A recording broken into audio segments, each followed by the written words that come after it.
नमस्कार विद्यार्थी मित्रांनो. आज आपण इयत्ता 5वी गणिताचा पहिला धडा रोमन संख्याचिन्हे पाहणार आहोत. यामध्ये आपण या भागात रोमन संख्याचिन्हे म्हणजे काय, म्हणजेच व्हॉट इज रोमन न्यूमरल्स हे अभ्यासणार आहोत. रोमन संख्याचिन्हे हे दोन शब्दापासून बनलेले आहे. एक म्हणजे रोमन आणि दुसरे म्हणजे संख्याचिन्हे.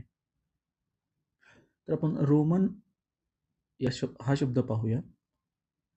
सध्याच्या इटली या देशाची राजधानी म्हणजे रोम या ठिकाणी पूर्वी एक मोठं साम्राज्य होतं. रोम हे एका मोठ्या साम्राज्याचे मुख्य ठिकाण होते.